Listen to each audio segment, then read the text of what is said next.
right, and welcome to Not Suitable for Adults. You're listening to a podcast. On that podcast, we are going to talk about children's programming, both TV and movies, and tell you if we like them or not. Yep. It's all up to us, and you have to do whatever we say. Yeah, we are in charge of you. Do you know I have to tell Cora that almost every day? Yeah. Lately, she's been realizing that she's not allowed to boss me around, but I am allowed to tell her what to do. Yeah.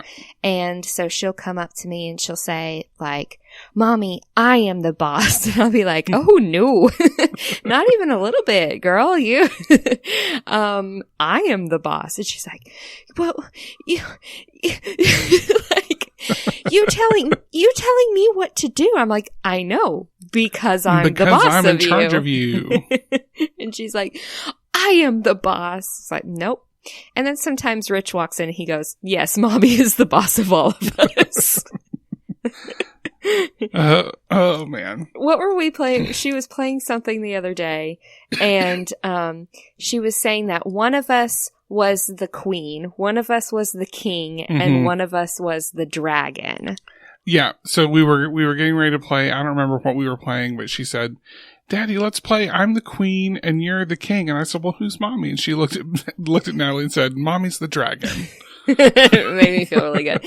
And then Rich, as any good husband would say, is actually Mommy is both the king and queen. Yeah. Anyway, I'm Rich. I'm Natalie. Yeah, she is. And we've got a few things to talk about. What? I don't know. Okay. I'm going to start with just some initial thoughts on a show that I took a look at a few minutes ago. You know him in preparation, everyone. In the last week or so, someone on Twitter asked if we were going to review Steven Universe. And this is a show I've heard of, and I feel like a lot of people like. It's on Cartoon Network, and it's just something I never have known anything about. And because it's on Cartoon Network and we don't have cable, I haven't seen it. Right. So I tracked it down. I was able to watch a couple of the early episodes of the first season just through like the Cartoon Network app. And so here's what this show's weird. So Cartoon Network does a lot of weird shows, right? That's just kind of their thing. Yeah. Isn't Cartoon Network like the cowardly Courage the Cowardly Dog. Courage the Cowardly Dog. Isn't that Cartoon Network? I don't know if that show's still on or not, but that's where right, it was. But yeah. that's when I think of Cartoon Network, that's the type of animation and type of show that my brain goes to. Yeah, very much. So, here's what this show appears to be about. It starts with sort of a theme song that goes, "We are the crystal gems, and we always save the day." And I'm like, it doesn't seem like this should be... I wasn't expecting this to sound like a... We are the crystal We're gems? the crystal gems, and we always save the day. Okay. And what it's setting up is like this superhero team called the Gems, the Crystal Gems, or whatever. Right. And it shows these three female characters whose names are Garnet, Amethyst, and Pearl. Okay. And so... Oh, they don't have a Sapphire? They don't. Sapphire is my favorite. You want to know why? Because it's my birthday. Because it's your birthstone. Yes. So they show the beginning of the show as if like they're a superhero fight, like a crime fighting team with these magical gems that turn into that give them access to these magical weapons. And so at the end of the theme song, it goes, "The people always count on Garnet, Amethyst, and Pearl," and then the last screen is, "and Steven." I was fixing to go like, what was this called again? It's called Steven Universe. And Steven. Oh. And Steven in the last scene of the intro, he takes a big bite out of a hot dog, which is just really funny. Yeah. So they totally got me with the intro. And so the gist of the first episode is they've all got these gems like embedded in them somewhere. Okay. So Garnet has it embedded in her hands, and when she does her magical weapon, she gets these magical giant gloves, like stone fists. Okay. When Amethyst does it, hers is kind of on her chest, and when she gets hers, she gets like this magic whip. And Pearl's is in her head, and when she does hers, she gets this big spear. Okay, so the weapons have nothing really to do with the foundations of the gem. No, it doesn't seem to. Okay. Stevens is in his belly button, and he's like a little pudgy boy. What is in his belly button? It's some sort. It's another red. So like maybe a ruby? Yeah. Okay. And probably that more of that is known later on. Like I said, I watched the 1st and the 5th episodes because those are the ones that were free on Cartoon Network. And so they're just in sort of this weird, sort of semi-alien world where, like, the first episode is about these giant, like, evil centipede things that are trying to attack them in their house. These 4 characters. And meanwhile, Steven is upset because his favorite ice cream sandwich has been discontinued. Okay. And so the overarching thing seems to be that Steven doesn't know how to access the power of his gem. Okay. Because in the first episode, he thinks that this ice cream sandwich is discontinued. He's not going to get to eat it again. It turns out I don't know if they're sisters or if they're the Gem sisters. Yeah, like I don't know if they're supposed to be his, like if they're a family or not. Okay. But they live all in the same house, apparently. And so they're like, oh yeah, Steven, we know how much you like those. And so we stocked up on them. And so there's a bunch of them in the freezer, and he takes a bite out of one, and he's so happy his gem starts to glow. Like, you're doing it. You're finally doing it. And he doesn't know, he still doesn't know how to access that. He thinks for the rest of the episode that to access his gem, he has to eat ice cream. Anyway, we do learn that his thing is a shield. So like when it comes, it's like a Captain America shield. Okay. So. Yeah. To activate. Please ask me all the questions. Okay. Tell me again. The Gem sisters. We're just going to call them that. Okay. What do they each have to do to activate their magic gem? Well, he asked them about this because he wants to learn how to do it. And so they all have kind of a different thing. They have to get into a certain frame of mind. Okay. And so, for Pearl, she sort of becomes, she talks about like trying to be one with the tree and that has nothing to do with a Pearl. I know, it doesn't, I know. I mean, I just kind of wish that, like, if she's going to be Pearl, then she should have, like, special oyster powers. Do you know what I mean? Yeah. Like, that's not what happens. She's all about, like, you have to like work hard to be like a tree. And then like Amethyst is like, no, I don't do anything. I think about nothing and I do nothing. I just pull out my whip. Okay. And then he goes to Amethyst and he's like, so I'm supposed to work really hard, but not work really hard at the same time. And Amethyst is like, or Garnet is like, yeah, or you can do what I do, which is try to become one with every single living thing in the universe.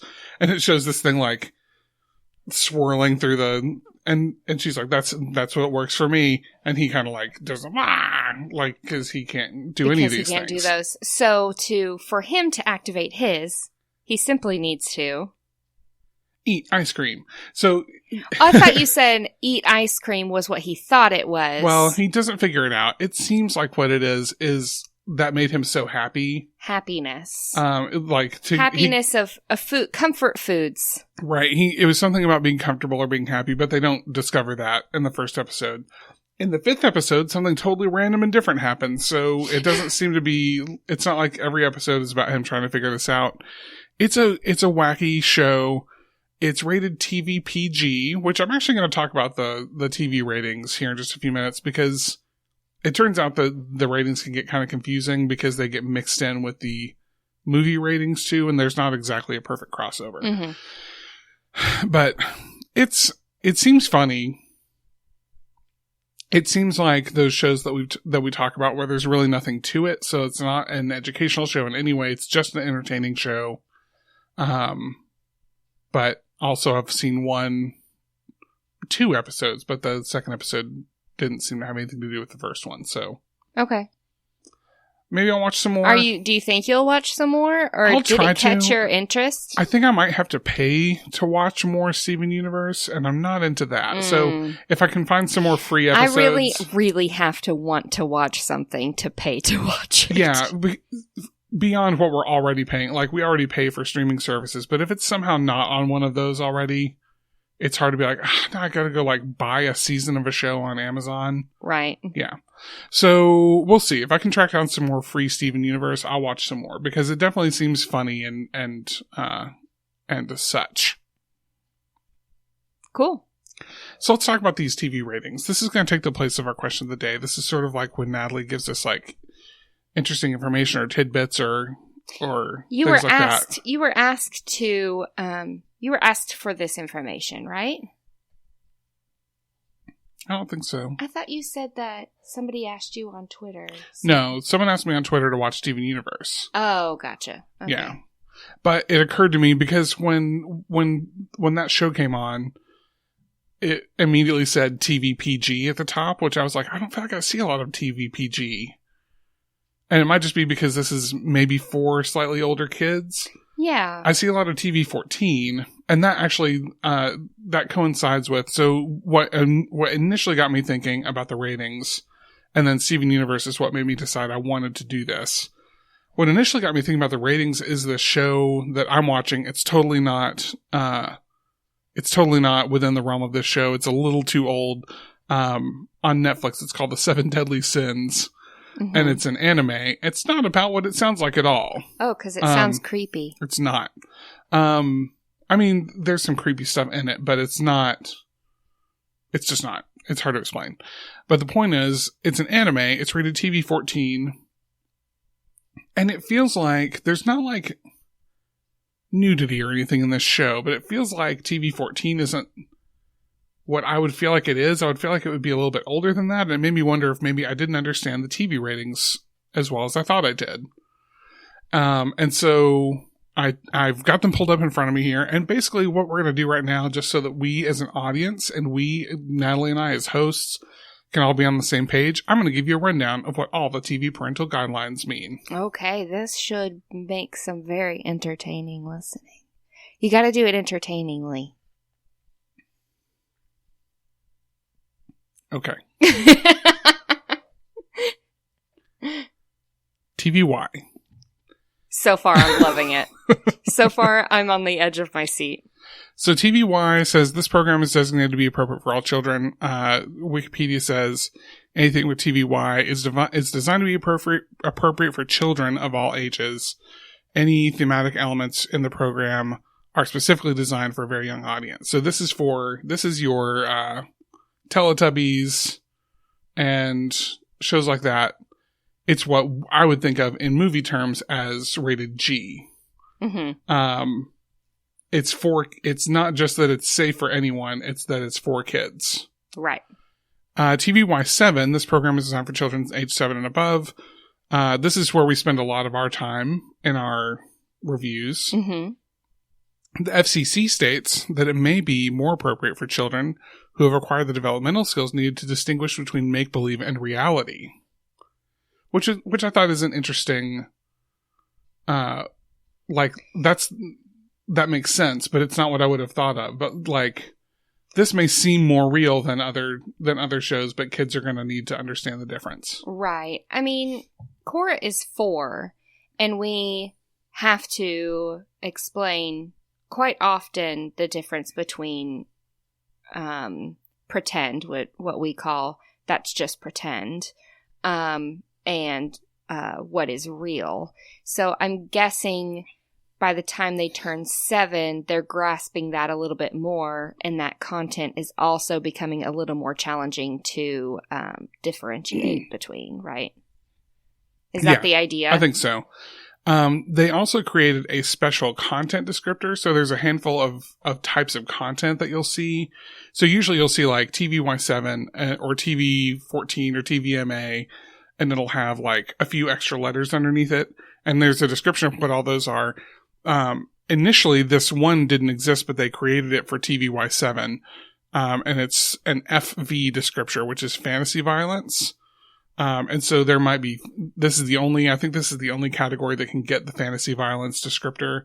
But that's basically like, if there's lasers, but there's no you don't see anyone be injured kind of thing, but they're shooting like laser guns or something at each other, it might get a fantasy violence descriptor. Yeah. TVG. And this is where I think it gets confusing a little bit because so you're going from bottom to top. I am. Okay. From the least mature to the most mature. Okay. That's what I'm doing. Yeah. TVG, this program is suitable for all ages. Programs rated TVG are generally suited for all audiences, though they may not necessarily contain content of interest to children. So this is like not a kid's show, but a totally clean show for teens and adults. Yeah, something that they may not necessarily be interested in because maybe it's about, maybe it's not animated or it's about more adults or something like that, but it's actually got, suitable content. So it says the thematic elements in TVG programs contain little to no violence, mild language, and no sexual dialogue or situations. So it's going to be maybe a little bit of language, maybe a little bit of violence, but overall, very mild. Okay. TVPG, and this is what Steven Universe is, says this program contains material that parents may find unsuitable for younger ages. And that is programs with TVPG may include some inappropriate language, very little sexual content, suggestive dialogue, and or mild violence. I think this kind of thing is what that's talking about. In Steven Universe, in that second episode, he has this, and by second I mean it was the 5th episode, but that's the one I had access to second. He has access to this shard of stone that, like, when it touches clothing, animates it and turns it into. It's basically like the mops from The Sorcerer's Apprentice.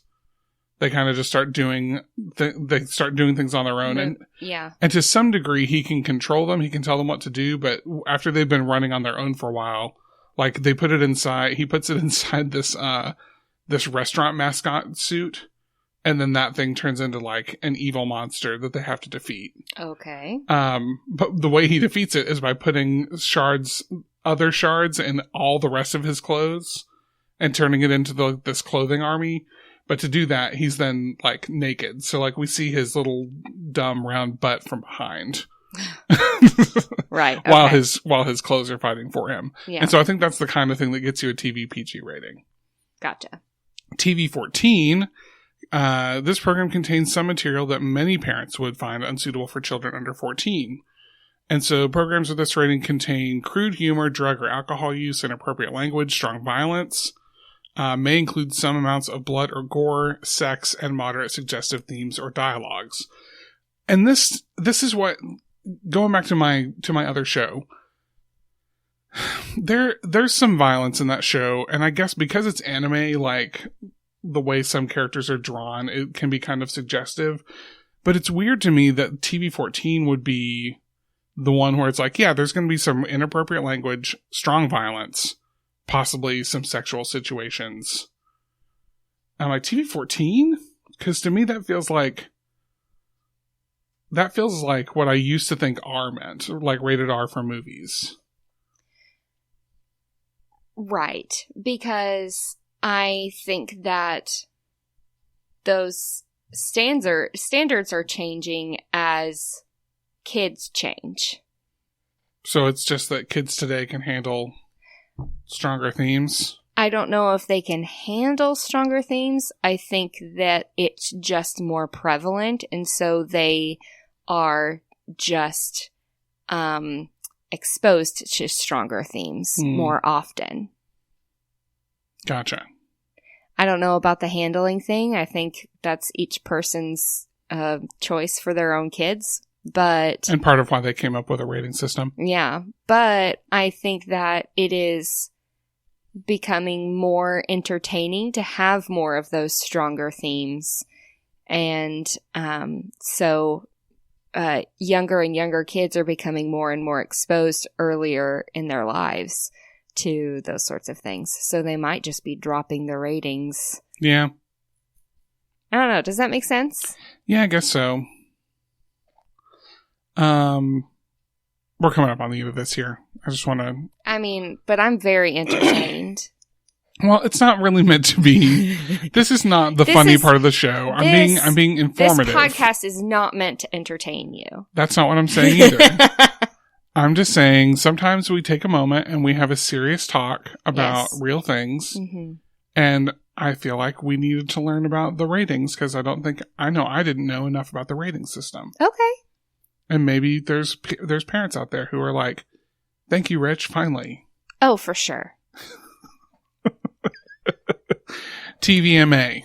This program is specifically designed to be viewed by adults and therefore may be unsuitable for children under the age of 17. Apparently when when they were creating the rating system in the mid to late 90s, they got into some legal trouble because originally TVMA was TVM.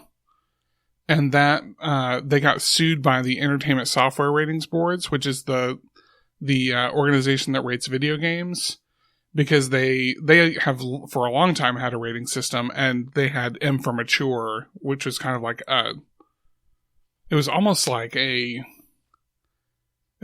advertising campaign, the way that they ended up using it, because you'd be watching a commercial and that would be rated M for mature, and then it would go through like whatever the preview for the video game was. And so TVM was too close to M for mature. And so they got in some trouble and they had to change it to TVMA. This rating is very seldom used by broadcast networks or local television stations because the FCC restrictions on program content, although it's commonly applied to television programs featured on certain cable channels like HBO, and streaming networks for both mainstream and softcore programs. It says broadcast programming that carries TVMA warning includes the pilot of the CBS police series Brooklyn South and documentaries such as Ken Burns' The Vietnam War on PBS. I know, riveting. I just don't have anything to say about it. Programs with this rating commonly include dark humor, frequent use of profanity, intense violence, and or strong sexual themes. And so, yeah.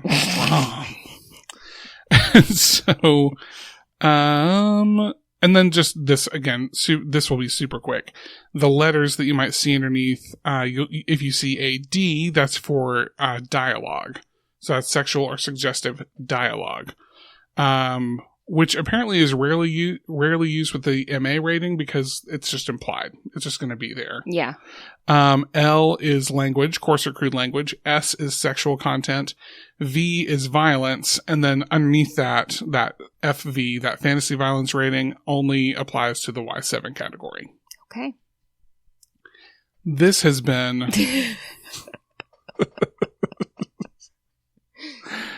Oh, man. Rich gives you information. Just buckle up for the information. I thought it was important to do Sure. this. So thank you for coming along with me. I know that may have been tiring, so you know what? Let's take a quick pit stop. Okay. Over in Promoville. Okie dokie. Are you doing the song or is that over? No, it's not over. It's just that I think I'll break it out just during our live shows. Our hardcore fans will know what it is. Yeah. And when you break it out, they'll be like, yeah, it's a throwback. Exactly. Okay. Yes. Let's stop in Promoville. It's a beautiful day. Okay. And we're back. Hello. Hello. Hello. How are you? Oh, yikes. What are we doing? I just said hello, and then you took it. You said it. You said it like a cartoon. Place. You said it like a cartoon character. Hello. We don't. Hey, what are you talking about? Okay. I thought I'd actually do a little bit of a throwback. One of our first episodes, I told you guys about the show Ryan, or the YouTube channel Ryan's World. Cora still watches this every single day. Of anything that we've covered, this is the thing she continues to watch the most. This is the most consistent show that she watches. And it's every day. And I'm not even joking about it. That if we are at home, she will watch Ryan. So through our relationship, our super close relationship with Ryan and his family, I've just learned more things about him and his brand and his family, and I just thought I'd give everybody a little bit of an update, because, let's see, we talked about Ryan, I believe, when did we come out with that episode? It was really early, within the first 5 episodes, I think. I want to say, did we start in, was it August? Has it been a year? Oh, no. We started... Our first episode came out... It's August now. On the last day of November. We're getting close. We're not that far away. Well, it was one of our first episodes. So it was November I'll tell you in or a second. December. So we've had a good 8 or 9 months with Ryan. And so I thought I'd just kind of fill you guys in on some of the things we've learned. Ryan Kaji, Kaji, is now 9 years old. And something I didn't realize was that they put new content on their channels every single day. They put at least one new video every single day on their channels. One of his videos, which is entitled Huge Eggs Surprise Toys Challenge. Huge Eggs Surprise Toys Challenge. Is on one of the top 50 most viewed YouTube videos of all time. And this morning I checked and it was at 2 billion views. Holy jamoli. Just this one video. And it's one of his little, when he's little, and he just has a big egg that he kind of opens up and there's toys inside. By the way, the first time we have Ryan in the description of an episode is episode 8. And that was... That was in January of this year. January. Okay. All right. So right now, and I checked all of these things today, he has on his channel, on just his on Ryan's World channel, he has 26.2 million subscribers. And over 30 billion views throughout all of his videos. He was the highest paid YouTuber in 2018 with 22 million, and in 2019 he made 26 million. Yeah. The next in line was 20 million. Yeah. So he was a full $6 million over the second person on that list. And according to Forbes, those earning estimates for YouTubers are advertising, sponsorships, merchandise sales, tour incomes, and other revenue sources. Yeah. Those figures are pre-tax and do not include fees for agents, managers, or lawyers. Gotcha. So that's the gross income. Yes. Yeah. So it is less. He did make He took home less than 26 million. Yes. But to be fair, his business manager is his mom, so they still took a lot of that home. Sure. And Ryan's World is a channel that has been listed on YouTube's top 100 most subscribed channels in the United States of America. Something that I wasn't as familiar with the first time around was the different channels that they do have. Yeah. Ryan's World is the main channel, and it was originally called Ryan's Toys Review. That is what Ryan's World replaced that channel. So Ryan... They just renamed the channel, yes, right? Yeah. But Ryan's Toys Review is not a channel anymore. Right. They just kind of put that into the Ryan's World channel.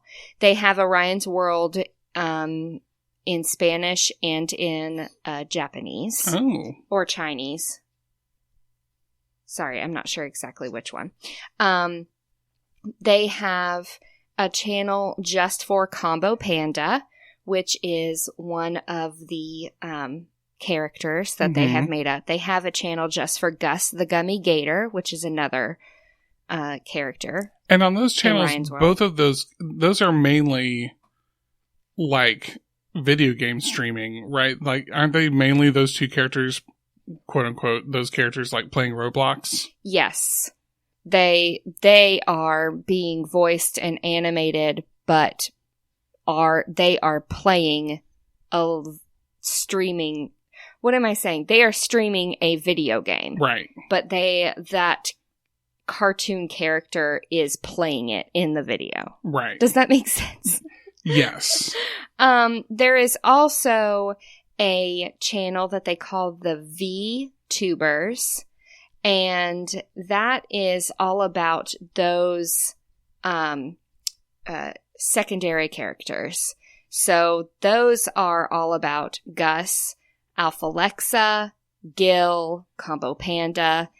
That is their channel. And these are all the characters that, like, if you were to go to the Ryan's World section at your local Walmart and wanted to buy toys, all of these, like, little animal characters are those characters. Yes, that's right. They also have a channel called EK Doodles. And EK are for Emma and Kate. That is Ryan's twin sisters. They are just, those videos are just little drawings, doodles. They look like pencil drawings, and they are animated, and they go through little adventures, just Emma and Kate.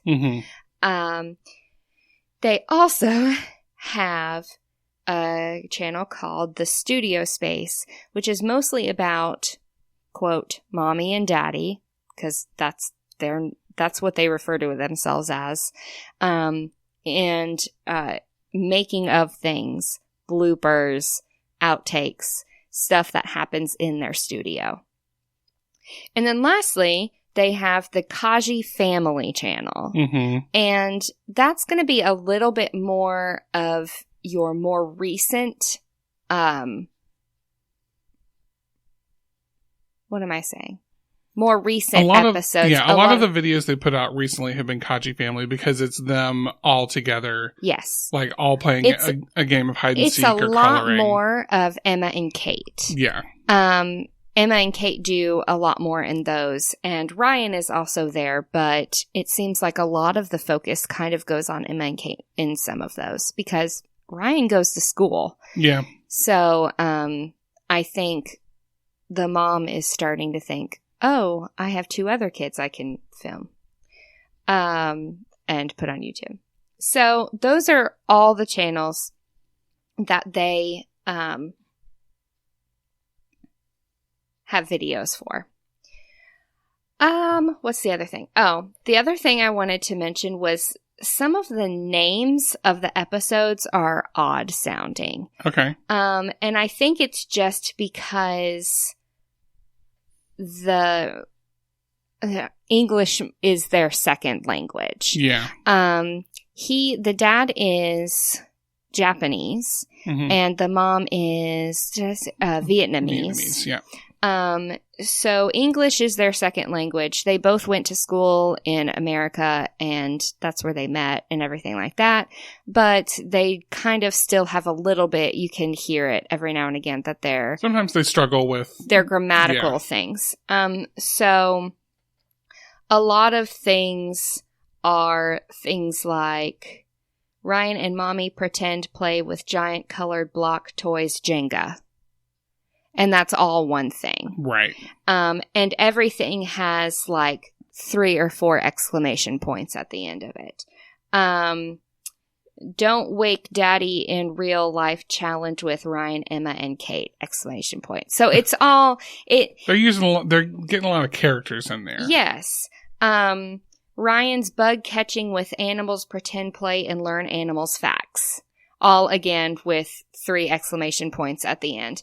So when you're looking at it, you're thinking, this may not be, from a parental perspective, when you're looking at the names of that, you may not think that it's going to be educational content because some of the grammar and it's run-on sentences and stuff like that. Here's what it is, and to be clear, it's not a thing, and Natalie, you didn't say this, but I just want to be clear for everyone. It's not that not having correct grammar in your, like, not being familiar with correct grammar is a huge problem, because, like, these are obviously intelligent and good people. It's more that, like, when you see that thing, and I think this is what you're talking about, when I see a title like that, if I didn't have any other context, I would think a bot created it. Right. That's what I mean. It looks like something that was just quickly typed in there that is of no value, but I wanted to reassure people, like, especially if you're watching some of their science videos and stuff, it's actually quite educational. The mom was a high school chemistry teacher. So she does science experiments with the kids a lot of times. And actually, Cora and I have started doing some of those science experiments, and Cora loves them. Yeah. So and Cora has learned the phrase non-Newtonian fluid. Yep. Because she watched Ryan make the cornstarch oobleck, the cornstarch and water stuff. So my whole point of that was, when you see the titles of the thing, don't think it's the wrong thing that you're watching, because that's just the way they name their videos. Okay. Ryan Kaji is a stage name. Ryan is his name, but Kaji is not any of their last names. Okay. And I wanted to kind of clear this up, because it seems there's some confusion about what they are actually called. They all have the surname Guan, Guan. That is Sean's surname is Guan. They changed their names. Okay, so Ryan was born in 2011, and Luann and Sean, the mom and dad, were not yet married yet. They got married 2 years later. Right. So Ryan's name was actually Luann's last name, which was the Nagyan. Oh, it's probably pronounced Win. Win, yeah. Sorry. I don't know how to pronounce that. But that was his last name about until, I believe I read 2017. Okay. So for quite a while, his legal last name was Luann's last name. They went to court in 2017 so that Sean could officially say, I am his biological father. We are going to change his name to the Guan, the Guan. Guan, yeah. So his name is Ryan Guan, but because of just I guess they just didn't want his real name on all of this stuff in the world. His name for his videos is Kaji, Kaji. And they all go by that on their social media presences. So I thought that was interesting. The other thing, now it's all out there. That's the thing. Yeah. Everybody knows what their names are now. But that when he was only 3 or 4 years old, they were trying to protect him as much as they possibly could. And also, because they didn't want anybody looking into their family too hardcore, because, again, this is public knowledge that you can find. But Luann, when she was a teenager, she was in her late teens, I believe, she was arrested for shoplifting under $100 worth of clothes from a JCPenney's. Yeah, she just made some bad choices. Yeah, I mean, she was 18. So, the thing that's the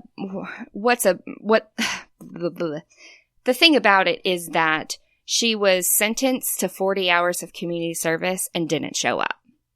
Oh, Luann. And so she ended up then having to go to actual jail for 30 days. Gotcha. So she has a record of her being imprisoned. And so they didn't want that to come out when their 3 or 4-year-old was on YouTube. Yeah. Which makes sense. People make mistakes and... Well, and I know too, like... we were talking about this earlier with Natalie's parents. We were talking about a lot of these sort of facts with them. And the thing is, like, they couldn't have known when they started what it was going to be. Right? Like, and really it didn't super start to take, I feel like, if I'm remembering this right, because I looked a little bit into them the other day too, because I was curious about we were trying to find everyone's name for whatever reason. And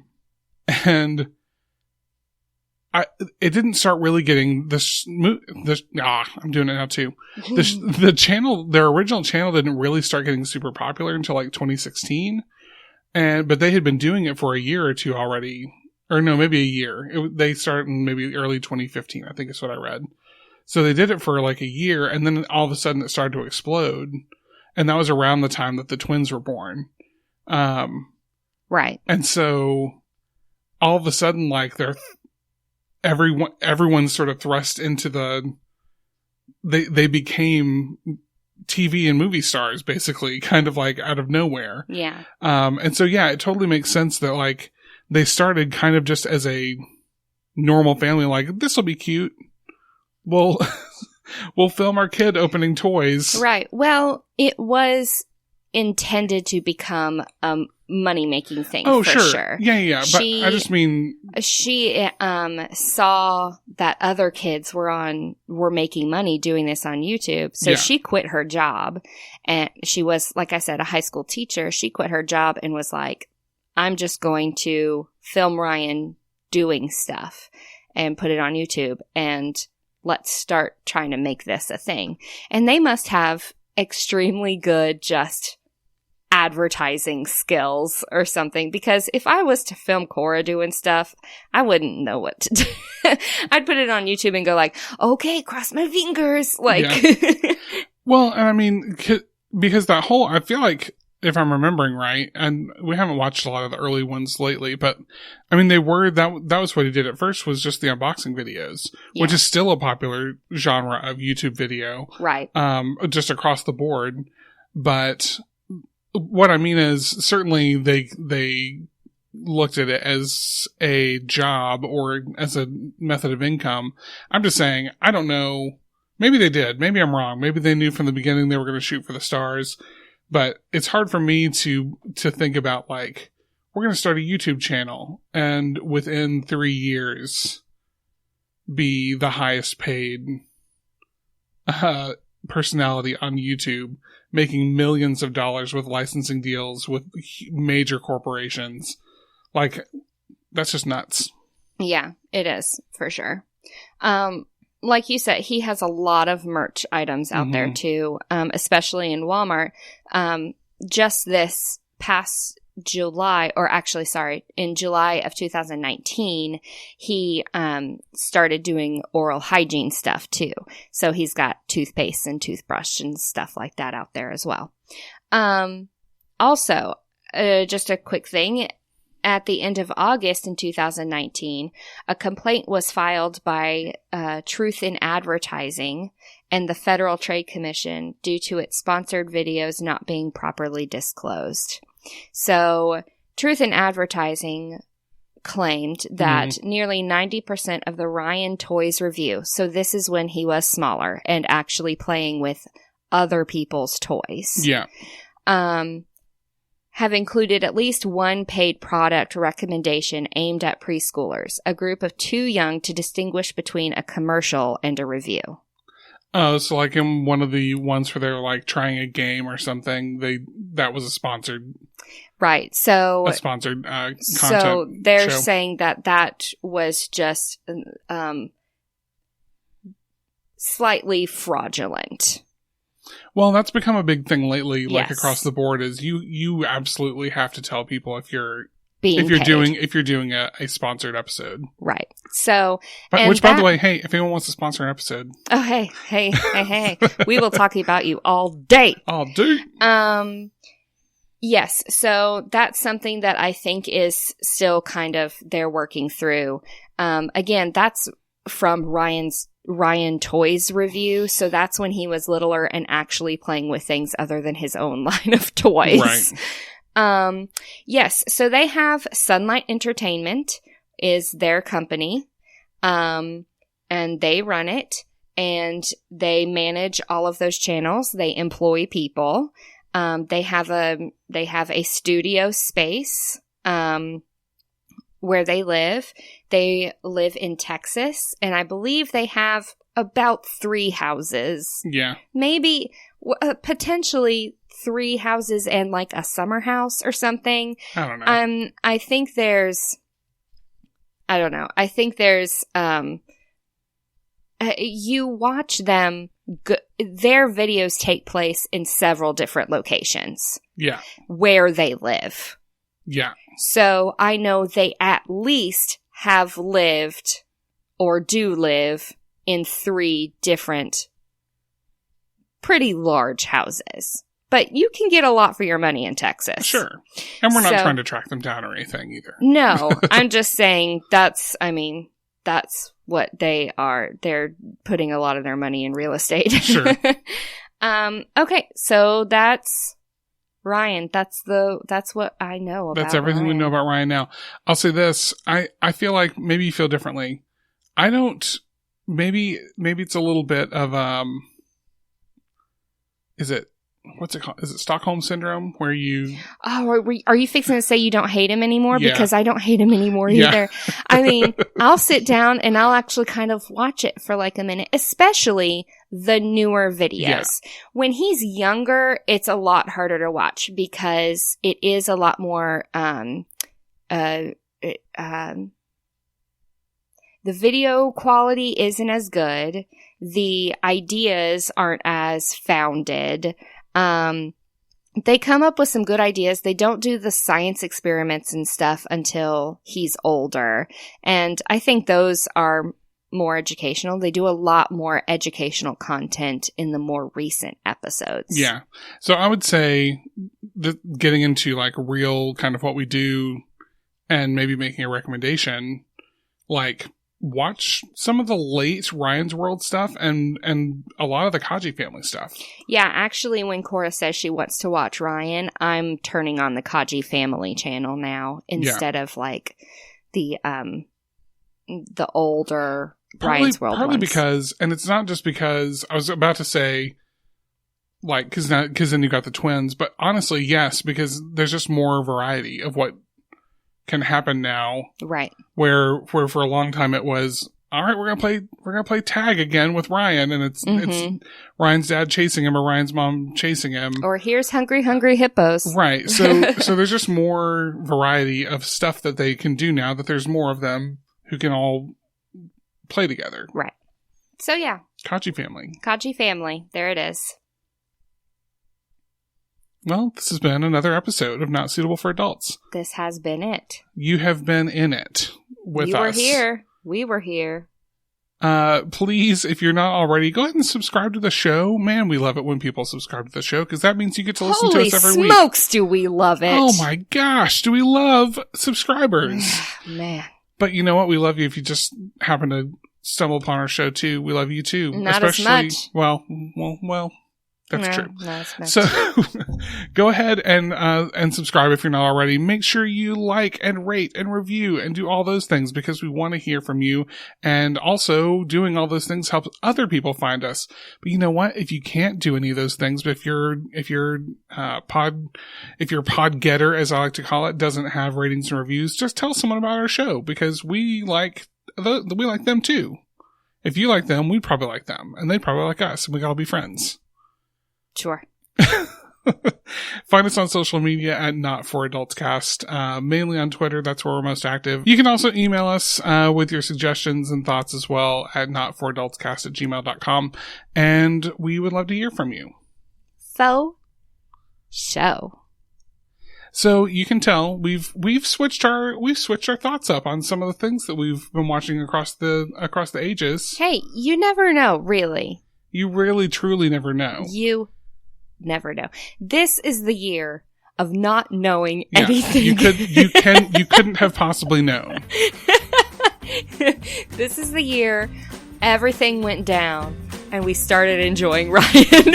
So just because you didn't like something at one time doesn't mean you can't watch it now. Just don't forget, you're still the boss. So watch whatever you want. Okay, bye. Bye.